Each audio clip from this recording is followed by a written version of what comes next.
This is the X Sports Network. Welcome to the pregame show, getting you ready for everything that's about to go down in the first round of the playoffs all across southern Middle Tennessee. Starting things first over at Summertown, where the Eagles are now about to host their second playoff game in school history, but have a very tough opponent coming to their house. Summertown picked up a big victory in Week 11, knocking off the top team in the region in East Hickman. Felt good. I'm ready to progress into the playoffs and see how far we can do. We got a big team coming up. East Hickman was a good team. We were just lucky that we could stop the run game. Me and Quint had so many tackles together. It was amazing. The win now gives the Eagles a home playoff game for just the second time in school history. It's a good thing. Playing at home in the playoffs is always a good thing. So these guys have been rewarded for a lot of hard work, and we're glad to be at home. It's also a milestone for the senior class, who has paved the way for the future Eagles. It was good because I started my freshman year. Feels good to do it all over again, considering that we've had 2 bad years in the past. And it just feels good to be successful again. Up next for Summertown is a visit from Jackson Central Mary, a good team from a tough region. We've got a challenge, but we're looking forward to it. A lot of good athletes, do a lot of good stuff, have beaten some good teams over there, been beat twice, I think. So quality opponent, which is what you're going to get in the playoffs. I don't care where you're at, who you're paired up with in the region. It's going to be a quality opponent this time of the year, and we've got one, but we're looking forward to it. Eagles know Friday will not be easy, and they'll need to put it all together to make it to round 2. We got to find a way to slow them down, that's for sure. They got a lot of speed, and we got to be able to contain that. And then offensively, we need a good night. We need to control the ball. We need to hang on to it, don't turn the thing over, control it, and then we've got to score. You know, it's one thing to put a 10, 12-play drive together, but you got to finish it. So we've got to do those things, and if we do, I think we'll have a chance. Staying within that same region, where Loretto will have to hit the road once again in 2024, this time to take on Huntingdon. Loretto was in a must-win situation last Thursday, but they were able to come through with a big victory over Mount Pleasant. It was an exciting night for our guys. I thought our coaches and our players did a great job of, preparing during the week, and I thought we did a great job as the game went on of executing what we'd worked on, and I was just really, really proud of our guys. I mean, what an effort. The Mustangs got off to a fast start in that game and wouldn't let the Tigers off the mat. Yeah, I mean, the defense made it pretty easy on the offense. They had a good game plan, and they executed it on the defensive side, which really helps the offense. Up next for the Black and Gold is Huntingdon on the road, a tough team in many ways. That crossover region is really good. Huntington's a solid football team, well coached, physical, big, all those things. Got two really good backs with Eubanks and Warbritton. Warbritton's really fast. Eubanks is just big and physical and fast. So, I mean, it's a definite challenge. It will be another long road trip, something the Mustangs are used to. Bus ride part won't be terrible, maybe for our guys, because we're kind of, like you said, we're used to it.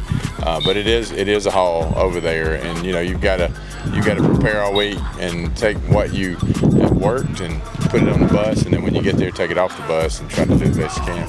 Loretto wants to make it to round 2, and they'll need to do the little things right to accomplish that feat. We just got to execute the game plan the coaches give us. Play as a team, play hard, take care of the ball, like always. Coming up next, we head on over to Class Single A to check in with Richland and Wayne County. A&M Medical is Lawrence County's newest medical clinic, specializing in urgent and primary care. Practitioners Andrea Bain and Meredith Hutton bring years of experience and compassion to keep you and your family healthy. A&M Medical features a separate well waiting room to meet your needs. Visit today and ask about A&M's weight loss program and telemedicine services. That's A&M Medical, located at 2367 Highway 43 South in Leoma, Tennessee. Do you have a small farm, a big farm, or just critters in the backyard to feed? If you answered yes to any of those questions, then you need to make the short drive down to A&B Feeds in Etheridge, Tennessee today. Owner and operator Jamie Ayers has you covered and will treat you right. That's A&B Feeds in Etheridge, Tennessee.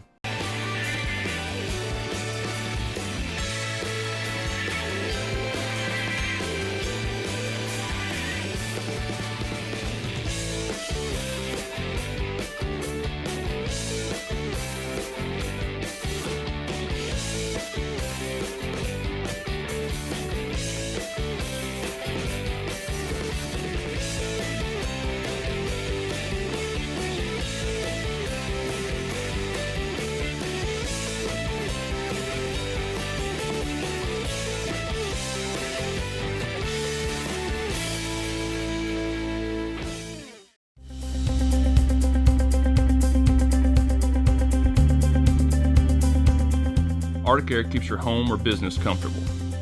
For more than 20 years, we provided outstanding residential and commercial services through Southern Middle Tennessee. Whether you need assistance with your heat, air conditioning, preventive maintenance, or anything in between, trust our reliable team to get the job done.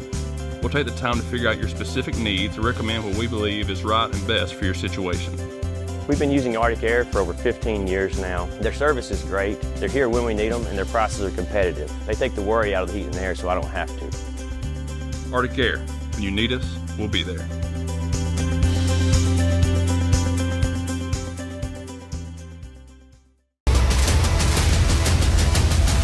This is the X Sports Network. Welcome back to the pregame show. Now over to Class Single A, where history was made over at Richland this past week. The Raiders are going to be hosting another playoff game, coming off their first region win in a very long time, as this Raider team is looking to advance to the second round. Richland made a statement in Week 11, defeating Moore County and clinching the school's first region title in over 3 decades. Kids played extremely hard. We knew what was at stake, and we got back to playing our brand of football. And they won the region championship first time around here since 1989. So that's a really big deal for our community and our kids. They established themselves and their legacy this senior class. And, hit one of those goals that we've been working for, and now it's time to move on to the next goal. The Raiders made history in a big way, giving the community something to cheer for. It feels good to be around here. Everybody's like, I'm in town. They're congratulating us. Like, that's a big deal. We got to be able to put it behind us and move on to our next goal. Richland will also get to host in the first round and beyond, wanting to put the home field advantage to good use. Just a big deal. The region we match up with is a pretty good piece away. So, if you had to travel, you're looking at 2.5 hours of travel time. So, it's a big deal to be playing at home in front of our community and our fans. And, our kids, again, that was one of our goals, that we set forth at the beginning of the season, to be playing here in November and start the playoff games here. So, we're excited about that opportunity to continue our season. In the first round will be a visit from West Carroll, a tough start to the postseason. It's only going to get harder from here on out. Good ball team. We got to play our best game, play our brand of football, and execute. In order for the Raiders to make it to round 2, they'll need to keep their identity and impose their will. Just playing our style of football like we want to play, and not let somebody dictate, our game to us. Being able to throw and catch and run and play at a high pace on offense, and then defensively just swarming to the ball and creating takeaway situations and then putting points on the board. Now over to Waynesboro, where Wayne County is also back in the postseason here in 2024, trying to pull off a big upset in the first round. Wayne County cemented its spot in the 2024 playoffs with a big win on the road at Liberty Creek. It was, it was a huge win for us going up there, a long road trip, going up there and beating a 3A school who's fixing to beat 4A this next cycle. So, that was a good confidence for our guys, especially going into the playoffs here. The Wildcats have accomplished one of their goals so far this year, something that seemed distant after a tough start. It's all we could ask for to get in. It's a little bit confusing with all the region wins and losses there, but we clinched the spot, and we're going to go in, play as hard as we can, give our all. Wayne County will now hit the road in the first round, where it knows each and every opponent will be a challenge. It's a new season. Like I said, everybody's 0-0. Records through the regular season don't matter. We know what we're up against. We know the competition we're fixing to go into. But, we've been playing good on the road this year, so we feel confident going in. First up is Mckenzie, one of the better teams in all of Class Single A. Yeah, Mckenzie's a good team. Only 10-0 team left in 1A, I'm pretty sure. But we're not going to let that affect us how we play. We're still going to run it right at them. We're going to do what we do. I think we'll give them a run for their money. The Wildcats need to start fast and play their style of ball from start to finish. Well, we're going to have to go over there and do the same things we've been doing. We got to go over there with a lot of confidence. We got to get off to an early start. We've got to get their offense off the field because they're explosive offensively. So we got to get those guys off the field. And we got to take care of the football offensively and take advantage of what we're given. Coming up next, we head on over to college football to check in with UNA. There's a very long road trip ahead of them. Financial advisor Scott Beasley knows time spent with family is everything. As a founder of Beasley Wealth Management, his mission is to give clients the freedom to enjoy time with family without the burden of financial concerns.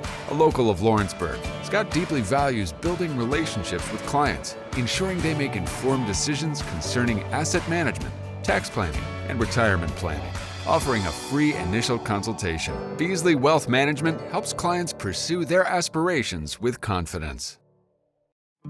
A local law firm respected throughout the state. Generations of clients have turned to Boston, Holt, and Durham since 1948. We assist individuals and businesses with their legal needs, including real estate, property closings, personal injury, employment discrimination, and family law.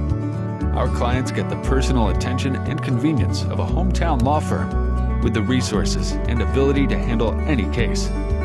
Come see us at Boston, Holt, and Durham. Since opening our doors in 1904, Builtwell Bank has existed to be the local economic engine for the communities we serve. No matter if you're buying a car, saving for retirement, or finally buying that forever home, Builtwell Bank is here to help. From personal checking and savings accounts to a full suite of business and commercial banking with treasury management services, we'll make sure you'll have a dedicated Builtwell banker that understands your unique needs and stands by you every step of the way. No matter where you are in Tennessee or Northwest Georgia, there's likely a Builtwell Bank location nearby. Come see us and let our dedicated financial team help you with all of your banking needs. Member FDIC. For decades, First Class Charter has provided high-quality motor coach transportation services to the Tennessee Valley. With numerous safety and cleanliness accreditations, First Class Charter is ready to make your group trip a reality. Contact us today by visiting firstclasscharter.net. First Class Charter, the official motor coach company of the North Alabama Lions. From the X Sports Network, this is the UNA Report, presented by First Class Charter. Welcome back to the pregame show. Now over to the college football side of things, where UNA will be back on the road once again in 2024. This time a very long road trip to Southern Utah. Here's what head coach Brent Dearmon had to say. UNA head football coach Brent Dearmon. Coach, just how can you wrap up the All-Stampede game last Saturday? You know, we came out in the first half and probably our worst half of football we've played. What I kind of questioned our guys about is the lack of energy that we had in that first half, whether it's missing a few starters because of injury with Jackson Bratt and a couple other guys, or did we let the UCA loss carry over and never really got as fired up and excited? Kind of rallied the troops, came out in the third quarter. You win the third quarter, I think 14-0 was our best quarter of play, and then just ran out of gas. They hit a double move on us that put them up 2 scores and put us in a 2-minute situation that's not kind of who we are right now is a 2-minute offense. So just didn't show up in the first half, and that falls on me as the head football coach to make sure that we're ready to play coming out of the tunnel. We saw you try to create some momentum with a big touchdown celebration to start the game, even though the play unfortunately got called back. Third quarter, the onside kick, the creative toss around on the 1 touchdown. You know, even heading into this week, what are things that are you doing to keep that momentum going late in the year? You know, as the head football coach, you're trying to always create. And in a game that you felt like we were kind of dead, we didn't have the energy and the juice that we had in previous games. We were trying to do something to spark the guys. So you look at all of us going down celebrating a touchdown. The touchdown ends up getting negated. So I don't know if we get up and then come back down because the touchdown gets negated. You know, you have an onside kick that you recover that I thought it sparked that third quarter. The 2 quarterbacks in the game, quarterback throwback pass, sparked us, and I thought it sparked our fan base. And we just got to get that energy and that juice earlier in the game. So we've got to find ways as a staff to create it. We got to find ways to create TFLs and negative plays. I thought defensively we gave up way too much. You know, their quarterback I think was 31 of 34. We allowed too many receivers to run free. We allowed too many underneath throws that were easy throws. We got to get pressure on our quarterback, but I think we did that more in the second half. We've got to get after a guy a little bit earlier in the game and eliminate the easy throws. Turn the page, Southern Utah, a conference game. We go out to Cedar City, Utah. And first of all, Coach, tell us about the challenges of getting from Florence, Alabama to Cedar City, Utah, going halfway across the country. Well, it's really twofold this week. You know, today's election day. Today, our team is doing our civil engagement day. We're giving our team the opportunity to go vote today because I think it's a big deal. I told them I don't care which direction you go. I'm never going to be that kind of coach, but it's your American right to go vote. So we actually are taking the day off from football. We had a hard practice yesterday on Monday, and then we're going to go out. We're going to serve our community today. Now, the other reason why it's happening too is our equipment truck had to leave at 8 a.m. this morning. But the 25-hour drive that they're embarking on now, I think our driver can go 8 hours a day. So the truck had to leave first thing this morning. So all of our shoulder pads are on a truck headed west. So we had to get the physical banging part yesterday, and Southern Utah's a team that's going to get in big sets and run the ball downhill at you. So we had to turn the page quickly, get a good hard physical practice in yesterday, get a little healed up in these next couple days. But it's going to be a trek for us. We'll get on the plane early Friday morning and send our guys out that way. I think we're going to be able to get about 66 guys on the plane, so the roster's a little bit thinner than especially a home game, but most road games. But our guys are going to be ready to play. And for you, there's a personal connection with this game, right? Tell us about that. You know, their head coach is my former offensive coordinator. I think he was my offensive coordinator my junior year at college. He was young in his career. He's a very intense guy, and since I didn't really like him that much, to be honest with you. We butted heads a lot, and since then we've gotten to be pretty good. He's probably one of the closer buddies of mine in this profession. Every week we'd share information on each other. He actually texted me first thing Monday morning and said, "Hey, any info on this team we're playing this week you want to share?" Just messing around with me. So great guy, great family man now, but earlier in his career he was a hard guy to play for, and I know that his team is going to be show that toughness that he shows. They're taking on his mentality. They're a hard-nosed, tough football team, so we know we're in for a four-quarter battle here. Southern Utah, what do you expect? I mean, I just kind of told you their head coach is a tough, hard-nosed, gritty guy, and that's the mentality that his team plays with. He's got a couple injuries where I think 2 or 3 of his starting receivers are out for the season, which is probably getting him to run the ball even more than what he's probably accustomed to doing. He's a big offensive-minded guy, so he's got a big hand in the offensive side. Defensively, they play hard. They've got 11 guys. It seems like they got 13 guys on the field at times. They play hard. They play sound, but it goes back to their head coach is that kind of coach. So we've got to do our job of playing through the whistle. We've got to take care of the football. We've got to create turnovers on the defensive side of the ball. We've got to get pressure on the quarterback. But I bet whoever wins the turnover margin in this game is going to win the football game. That does it for the pregame show. Kickoff for your games will be in just a few minutes. And don't forget, check out all the highlights going down tonight on The Final Score. This is the X Sports Network.